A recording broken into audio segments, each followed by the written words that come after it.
In the 1950s, Israel faced an uncertain future. The nation's climate was dry, its water sources were concentrated far from its largest agricultural areas, and a growing population was increasing demand. The solution? A national water system that would transport water from the wetter north to the arid south, making it possible to irrigate farmland and support new communities. Known as the National Water Carrier, this project became a cornerstone of Israel's water strategy, addressing not only immediate water needs, but also laying a foundation for sustainable management. In this video, we'll explore how the National Water Carrier transformed Israel's approach to water and what this can mean for countries seeking long-term solutions to water scarcity.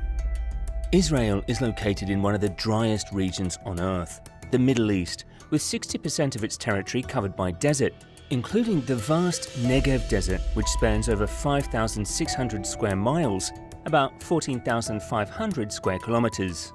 To put that in perspective, that's roughly half the size of Switzerland. Experts once considered the Negev Desert nearly uninhabitable for three key reasons. The groundwater was too deep to easily access, much of the soil was too salty for conventional crops, and summer temperatures soared up to 115 degrees Fahrenheit, 46 degrees Celsius, creating an extremely challenging environment for both agriculture and settlement. And if that wasn't enough, parts of Israel, particularly the southern Negev Desert, receive less than 100 millimeters of rain annually, barely enough to sustain native desert plants. Actually, Israel wasn't exactly lacking in water. They had over 4.3 billion cubic meters of water reserved in the north in the Sea of Galilee. The problem, it was getting it to the people who needed it most in the south and in the Negev Desert. Now, anyone who's ever played with water knows that water always flows downhill. To get the water from the Sea of Galilee to the Negev, they'd have to make water flow uphill, literally. The Sea of Galilee, located around 209 meters below sea level, required water to be pumped up more than 200 meters before it could be distributed across the country. Covering this elevation and the 130-kilometer distance required powerful pumps and significant energy, a big demand for a young nation still building its infrastructure. But the altitude and energy needs weren't the only obstacles. Even if they could move water across this distance, the environment itself posed further challenges. The Negev's intense heat meant evaporation could quickly deplete the transported water. And beyond these hurdles, the entire system had to be protected from natural and human threats, given the region's geopolitical tensions. Yet, in 1953, Prime Minister David Ben-Gurion looked at these impossible odds and made a bold declaration. In Israel, in order to be a realist, you must believe in miracles. And with that belief, Israel embarked on one of its most ambitious projects yet, the National Water Carrier. This project was a feat of engineering that would span 130 kilometers, about 81 miles, and defy gravity itself. The goal was to transport water from the wetter regions in the north to the arid south, supplying the Negev Desert with a consistent source of life-sustaining water. But this was no ordinary pipeline. Moving water over such vast distances and challenging terrain required a series of complex systems to defy gravity itself. Here's how they tackled it. The water staircase system. Engineers designed a unique water staircase where water would flow down, get pumped back up, and repeat this cycle until it reached the Negev. This intricate system allowed water to climb from 220 meters below sea level at the Sea of Galilee to 152 meters above sea level, a monumental rise for any water infrastructure. Aqueducts and canals. They made use of open channels to let gravity do as much of the work as possible. Where gravity alone couldn't manage, strategically placed pumping stations helped keep the water moving uphill. Tunnels. Major tunnels like the 17-kilometer Esh Tunnel burrowed under hills and mountains, bypassing some of Israel's toughest landscapes and preserving the natural environment around the project. Pumping stations. The backbone of the project was an array of pumping stations, including the critical Sapir station. Situated near the Sea of Galilee, Sapir lifted the water up from below sea level, providing the pressure needed to push it through the carrier's network. Work on the project officially began in 1953. By 1956, designs were finalized, and in 1959, construction began in earnest, overseen by Megaproject, Israel's national water company. After nearly a decade of challenging work, the national water carrier was completed in June 1964. Once operational, this monumental system was capable of transporting 1.7 million cubic meters of water each day. That's around 19 million gallons an hour, enough to fill hundreds of Olympic swimming pools. And with it, Israel could finally shift the balance, providing much-needed water to support agriculture, industry and life in areas once thought uninhabitable. Of course, a project of this scale didn't come cheap. The national water carrier was a significant financial investment for Israel, costing approximately 420 million Israeli lira, or about 140 million US dollars at the time. To put that in perspective, adjusted for inflation, that's the equivalent of around $1.42 billion today.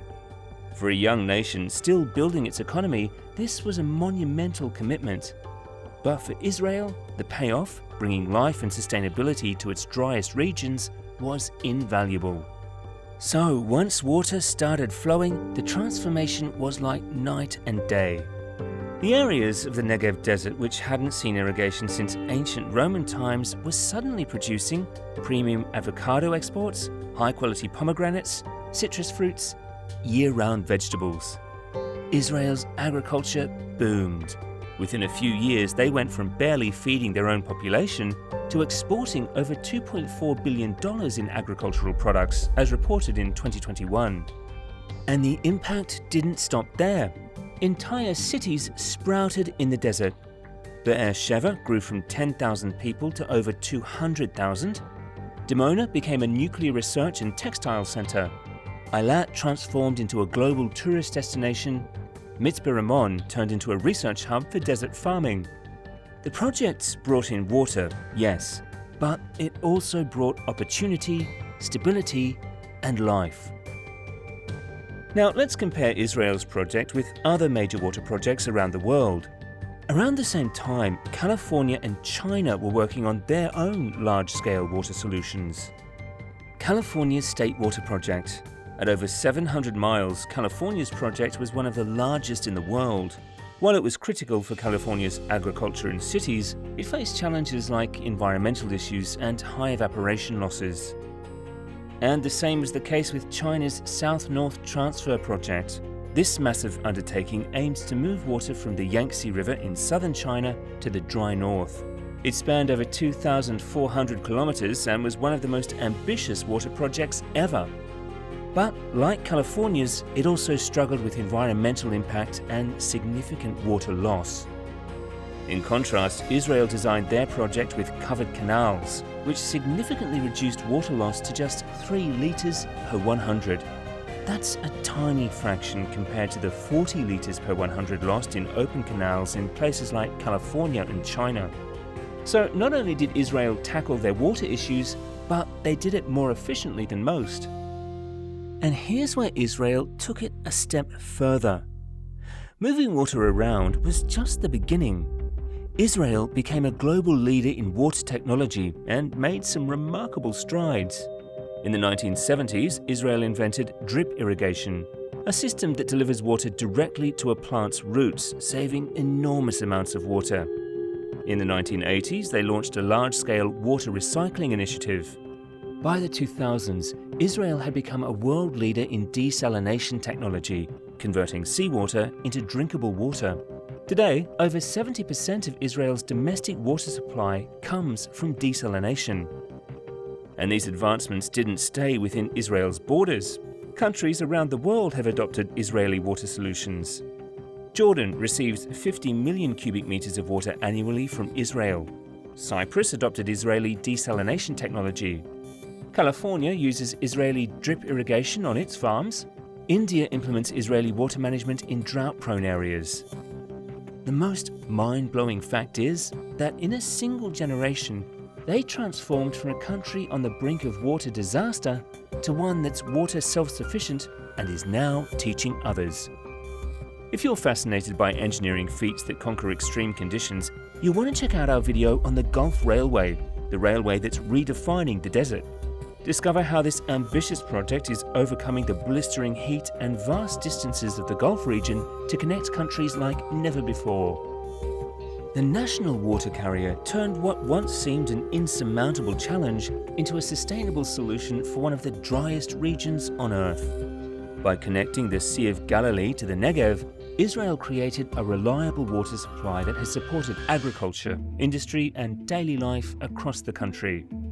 This project isn't just an engineering feat, it's a lesson in resilience and adaptation. Today, Israel shares its expertise with the world, offering solutions to countries facing their own water shortages. If you found this look at Israel's water journey insightful, give the video a like and consider subscribing for more mega-build stories. And here's a question for you. Do you think other nations could take on similar projects to solve their water challenges? Let us know in the comments below. Thank you for watching.